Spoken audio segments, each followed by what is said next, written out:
মা মহাকালীর করুণা ধারায় সিক্ত হয়ে মহি এমন মায়া শিখেছে, ইন্দ্র সচি বসে থাকে এক সিংহাসনে, সচিকে হরিতে পারে ইন্দ্র নাহি জানে। এত মায়া মহি জানে। অতএব একেই স্মরণ করি, স্মরণ করলে এই আসলে একে ডেকে আনলে এই আসলে যে কোনো একটা উপায় হয়ে যাবে, যে কোনো ভাবে রামকে পরাজিত করা সম্ভব হবে।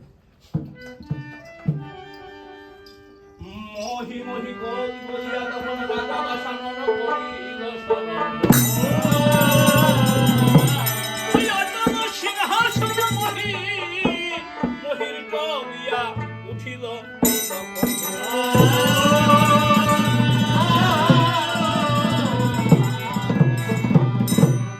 সকলকে ডাকিয়া বলেছে সে মহি, সে মহিরা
খাওয়ার সাথে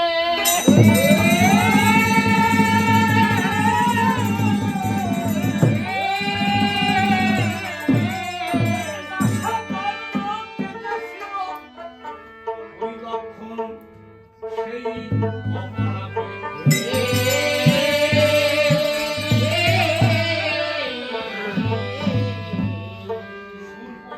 এসে কেঁদে পড়েছিল আমার পায়ে আমি সততা করে রামের সীতা চুরি করে এনে রেখে দিয়েছি অশোক বনে তাই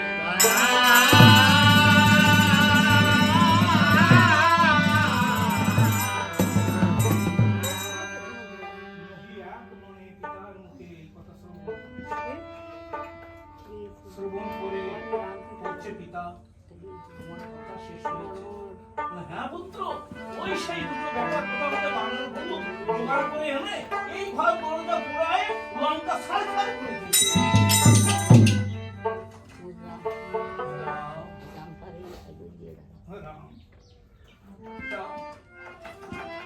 তুমি রামের সেখানে নিয়ে এসেছো আমার মনের ভিতর কেমন উথাল পাথাল করে উঠছে রাম বলতে আমার সমস্ত হৃদপিণ্ডটাকে থরথর কেঁপে উঠছে না যে রাম রাম নিলে দেহের সমস্ত পাপ তাপ যেন দূর হয়ে যাচ্ছে পিতা কি এক আনন্দ অমনি না কেমন আনন্দে পরিপূর্ণ হয়ে যাচ্ছে পিতা সে রামের নাম নিলে পাগল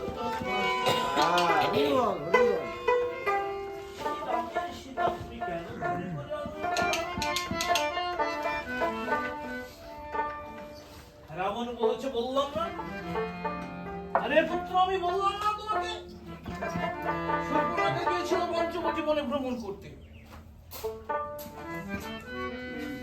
ওই সুন্দর মানুষ দেখে খাবার ইচ্ছে হয়েছিল তার ওই ছোট ভাইটা লক্ষণ তুমি দেখো তার কি অবস্থা তার নাক কান আমি তাই প্রতিশোধ নেওয়ার জন্য সেইখান থেকে সূত্রপাত তারা সমুদ্র বন্ধন এবারে সে আমার সঙ্গে যুদ্ধ ঘোষণা করেছে প্রতিদিন প্রায় যুদ্ধ হচ্ছে যুদ্ধে যারা যায় তারা আর কেউ ফিরে আসে না লঙ্কা ফিরে আসে না আসবে কেন পিতা আসবে পিতা আমি পুত্র হয়ে করজোড়ে তোমার কাছে প্রার্থনা করেছি প্রার্থনা করছি পিতা আমার মনে হয়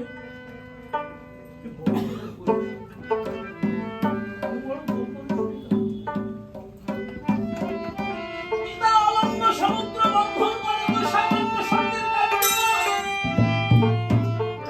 কারণে বিজয় তুমি তোমার এই বংশকে ধ্বংস করে দেওয়ার মতো শক্তি তো কারো হতে পারে না পিতা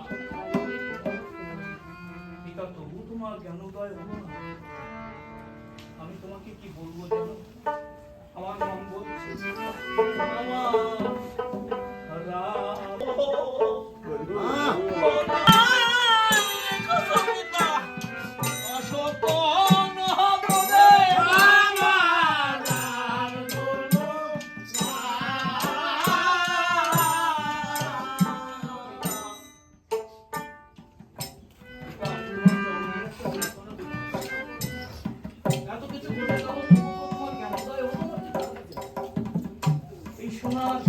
সংসার সব ধ্বংস হয়ে গেল কত পুত্র ছিল পবিত্র ছিল আজ নিরুপায় তুমি আমাকে দেখতে পেলে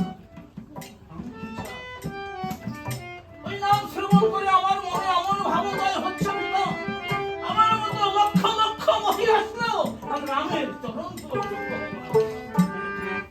একটা মাত্র বলছি পিতা চলো চলো যাই তুমি যদি সীতাকে ফিরিয়ে দিতে তোমার অপমান তুমি কি লোক বিজয়ী সবারই কথা তুমি আমায় অনুমতি দাও পিতা তুমি আমায় অনুমতি দাও আমি সীতাকে নিয়ে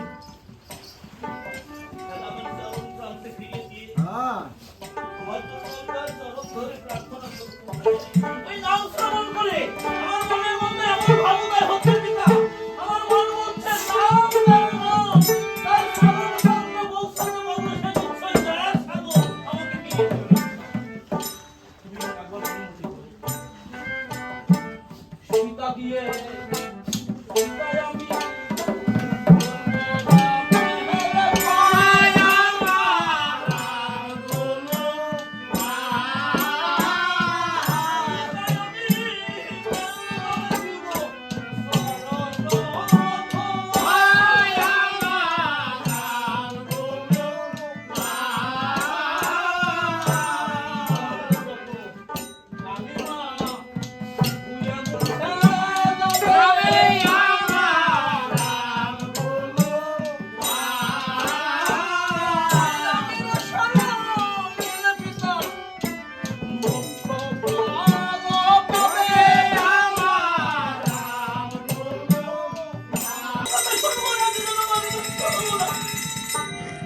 আমার সাথে মাকে এভাবে অপমান না,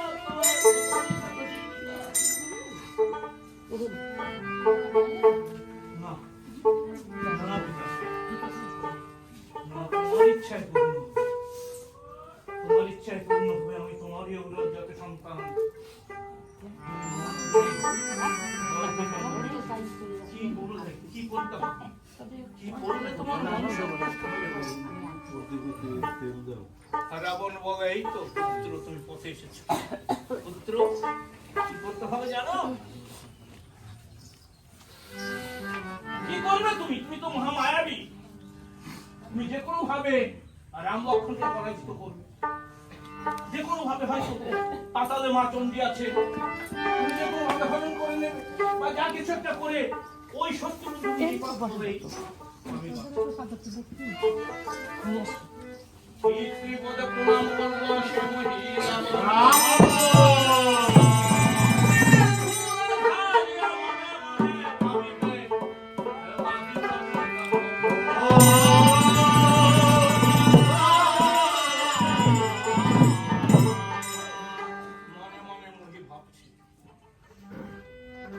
আসলে তো সন্তান হয়ে পিতার আদেশ পালন করাই শ্রেয়। আমি তো ভুল করছিলাম, এত বড় সুযোগ আমি ছেড়ে দেব? কি মূর্খ আমি, মূর্খ আমি। আমি যদি পিতৃ আদেশ পালন করি তাহলে আমার দুদিকেই কল্যাণ হয়ে যাবে। একদিকে পিতার আদেশ পালন করা হবে, পিতৃ আদেশ নির্ধার্য। যে পিতা আমাকে ধরুণীর বুকে টেনে এনেছেন তার কর্তব্য, তার আদেশ পালন করাই আমার কর্তব্য। আর এই আদেশ পালন করতে গিয়ে আমার রাম প্রসন্ন হয়ে যাবে। আমি পরীক্ষা করব আর ভগবান জগতের নাথ।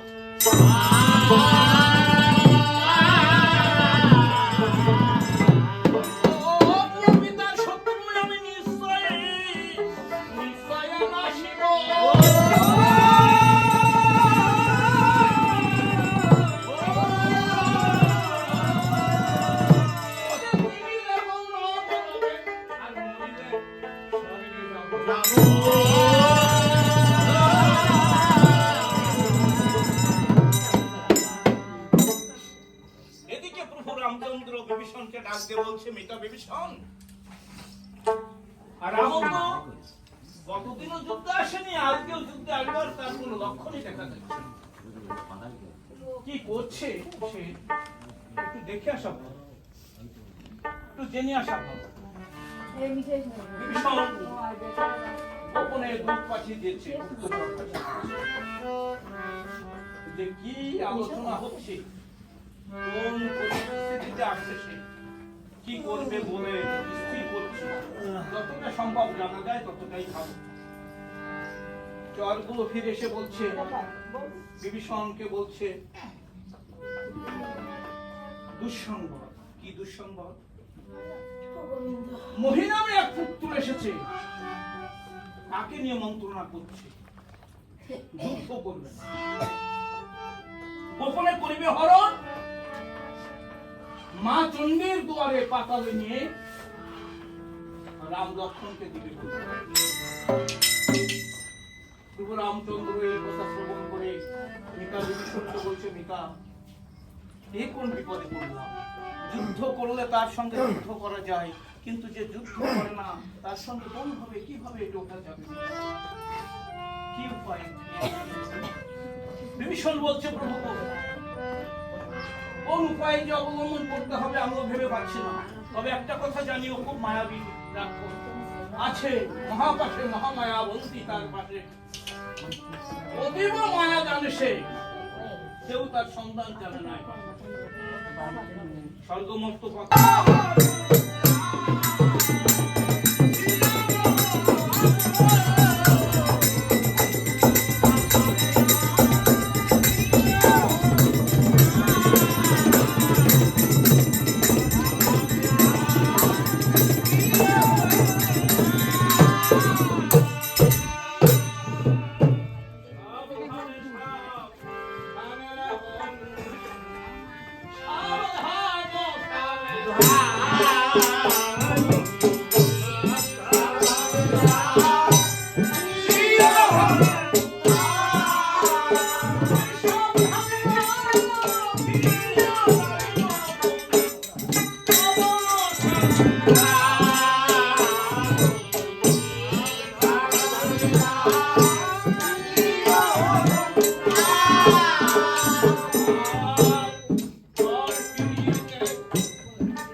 চারিদিকে শুধু আলো আর আলো।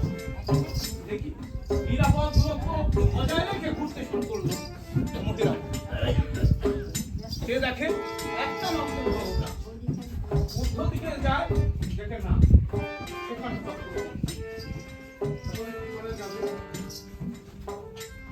তার এগিয়ে আছে। হনুমানে বুঝে নিল হনুমান ওকে মায়া করে সরাই দিতে বেশি একটা সময় লাগবে না। একটা মায়া করতে হবে কি মনে মনে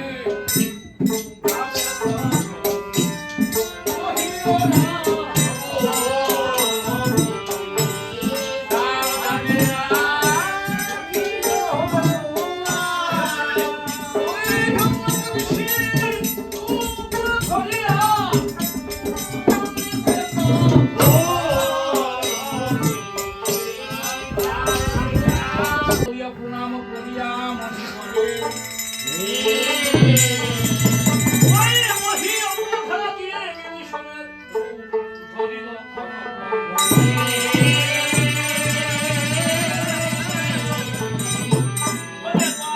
আর ফিরিতে যায় তখন হারবি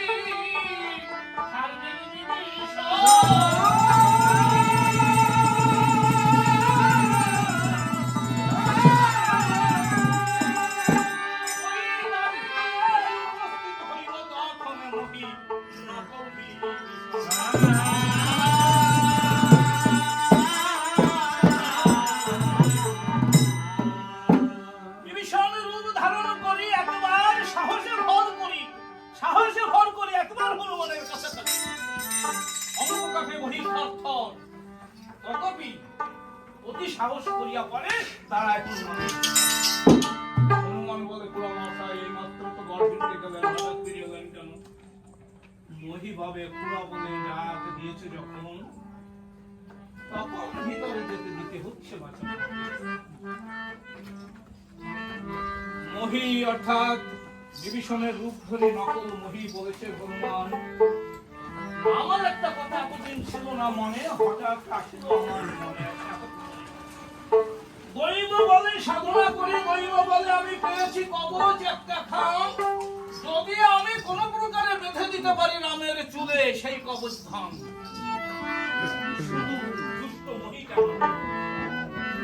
সমগ্র পৃথিবীতে হেন কোন শক্তি নেই যে রাম লক্ষ্মণের এসব এই কবচ আমি পেয়েছি দৈব বলে শুধু বেঁধে দিতে হবে রাম লক্ষ্মণের বলে আমি মহাপ্রভুর দ্বারে থাকতে আপনার কবচের প্রয়োজন। আপনি যে ব্রহ্মার চেয়ে বড় হলেন না। একটু আগে বলে গেলেন ব্রহ্মা বিষ্ণু মহেশ্বর তিন দেব একত্র আছে যদি দশদার পাশে, তবু তুমি দ্বার ছেড়ে যাবে অন্য পাশে। আর এখন দ্বার ছেড়ে দাও কবচ বন্ধ যাবো এইসব আমি মহাপ্রভুর দ্বারে থাকতে আমি দেখতে চাই এই ত্রিজগতে কোন শক্তি আছে আমার রাম লক্ষ্মণ ছাড়া দিয়ে উঠিয়া দাঁড়াইল যখন পাশাপাশি ওই বিরাট হনুমানের মূর্তি দেখিয়া হৃদয়ের মাঝে পুরো মশাই বলে যখন একবার ডাক দিয়েছে চেষ্টা চালিয়ে হবে না। বলেছে শোনো হনুমান তুমি যেটা বলেছো সেটাও ঠিক, আমি যেটা বলছি এটাও ভুল নয়, এটা ঠিক। তবে দায়িত্ব নিতে হবে। আমি দায়িত্ব নেবো আমার এই যে কবচ, এই কবচ রাম লক্ষ্মণের চুলে বন্ধন করে দিলে রাম লক্ষ্মণ যদি হরণ হয়ে যায় চুরি হয়ে যায় তার এর দায়িত্ব নেব আমারই মাথায়, এর সমস্ত দায়ভার নেব আমার মাথায়।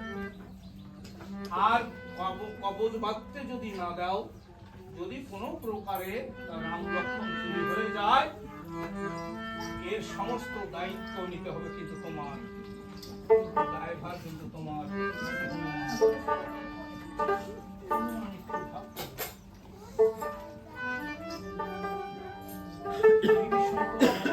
বহুদিন থেকে বহু অস্ত্র শস্ত্রের কথা বলে দিয়েছে। দুষ্ট মহি আর চোখে হনুমানের চোখের দিকে চায়, চোখ মুখ দেখে না তার মনে ভাব গতিটাকে মহি ভাবে ঔষধে ধরা পড়েছে।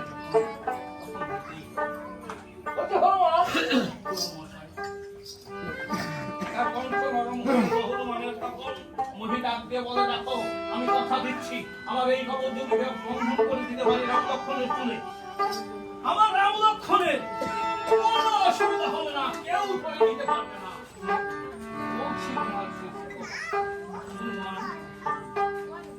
তুমি আমায় যেতে দাও বলছি, ভাবতে সময় দিই। এই মুহূর্তে বললেন একরকম, হঠাৎ এত বড় কবচের কথা আপনার মনে নেই, ভুলে গেলেন, আর এখন সেই কবচের কথা আপনার মনে পড়ল। এখন বলছে দেখো যে আমার এই কবচ আমি যদি বেঁধে দিতে পারি, না আমার কাছে তো নাম বেঁধে দিই, দেখো তোমার কাছে দিলে বেঁধে দেবে, ওতে কোনো অসুবিধা নাই, কিন্তু বদলা হবে না, বারবার সঙ্গে সঙ্গে মন্ত্র উচ্চারণ করতে হবে। মন্ত্র আমার শিখাই দিন, আমার যথেষ্ট স্মৃতি শক্তি আছে, আপনি মন্ত্রটা আমাকে শিখাই দিন।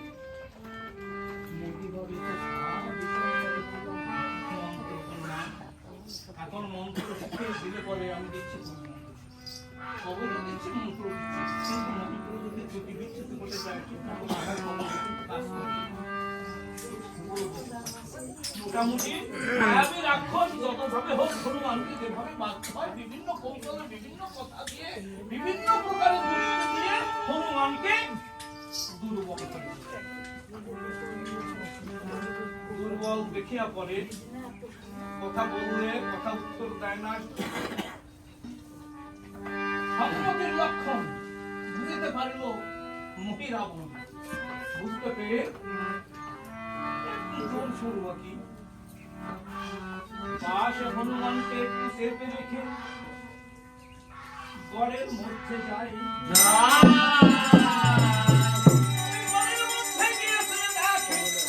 একটা বানরের কাছ থেকে যেতে পারছি না, বানর রয়েছেন,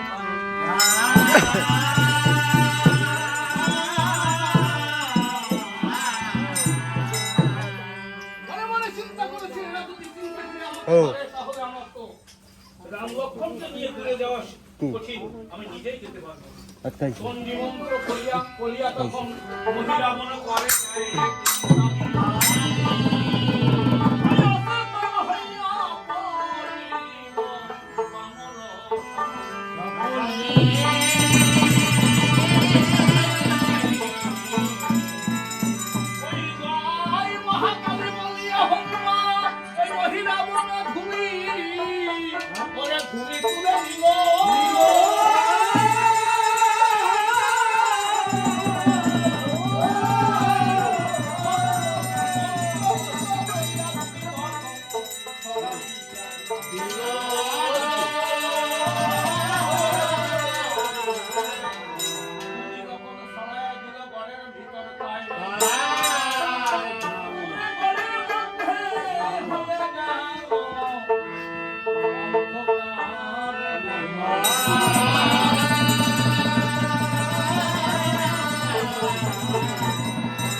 নলের কোলে শুয়েছিলেন লক্ষণ।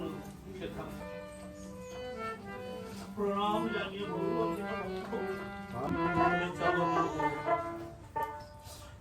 যদি সত্যি ভগবান হয়ে এসে থাকো, আমি তোমার পরীক্ষা নিতে চাই।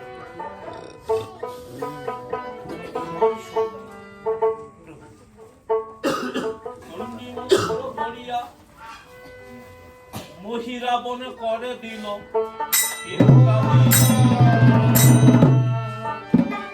ওই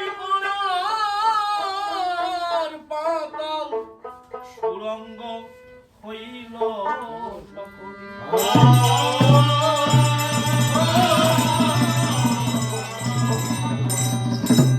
ওই দুই কক্ষে দুই ভাইকে তো ধরিয়া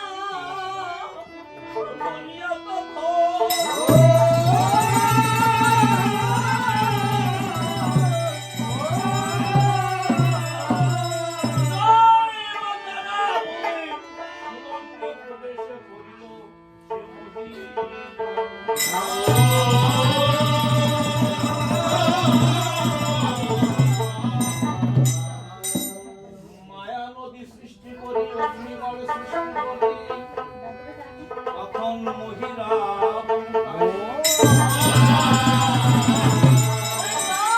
দক্ষিণ দিকে রাম লক্ষ্মণকে দ্রুত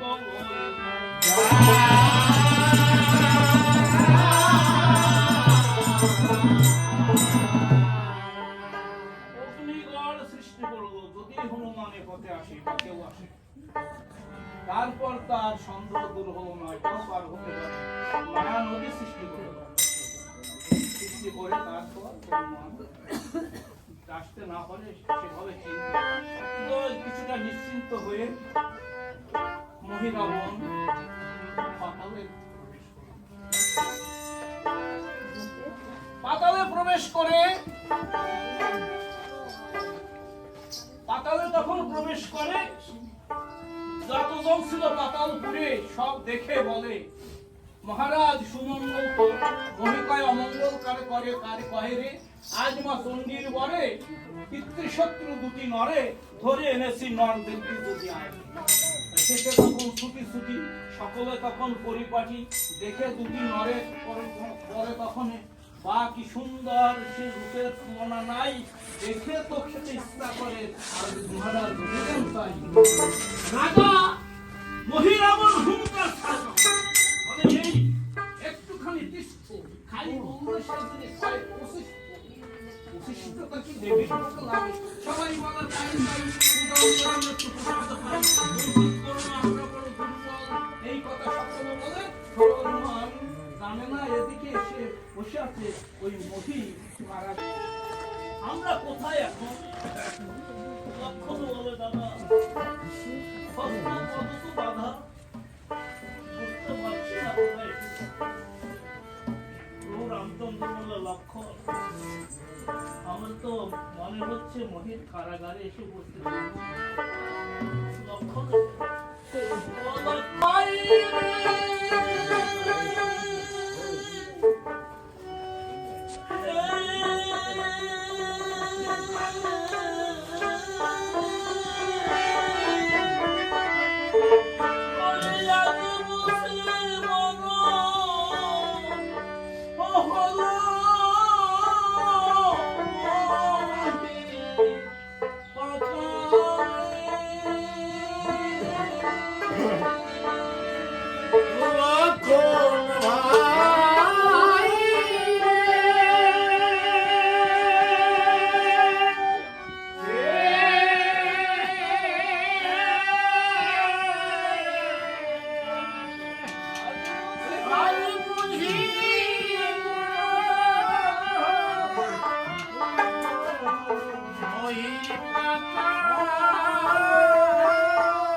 কারাগারের কাছে গিয়ে ডাকলো মহিম, মণিবর হঠাৎ এখানে সময় আসলাম তো একটা মঙ্গলের জন্য, তুমি একটা অমঙ্গল করছো, এই দুটো বালক কি জন্য তুমি গ্রহণ করে নিচ্ছ?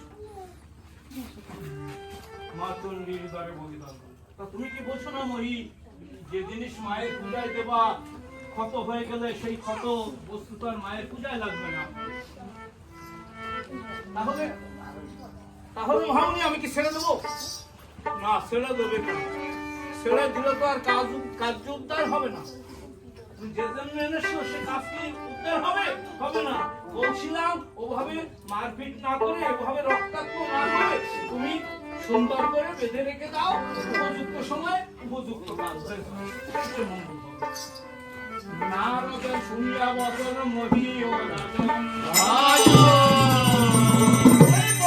অবস্থায় পাহারায় রাখিয়া রাজালয় করিল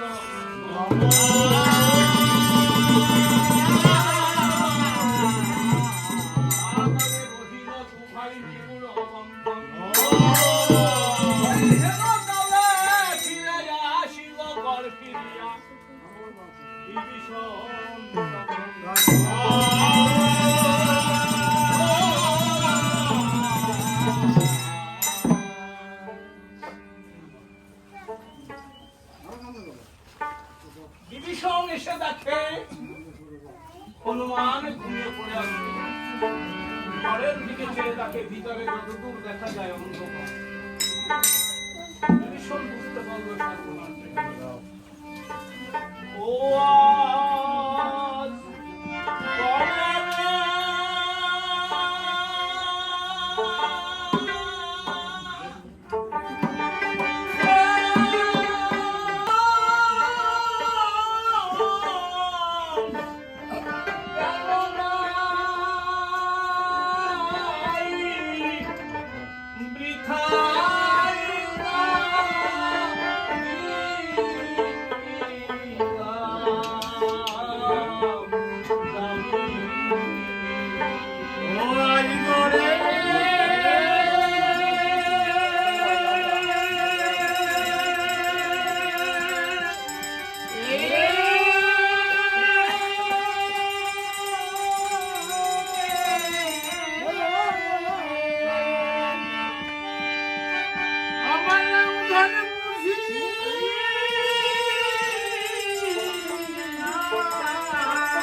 ওদি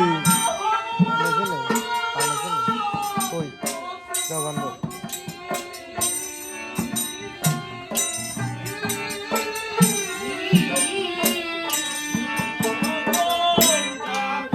হ্যাঁ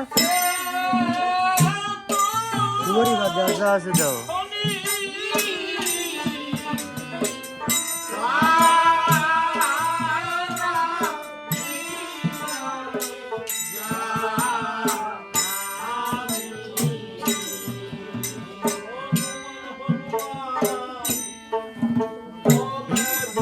বুড়ো তামাক দাও দেবা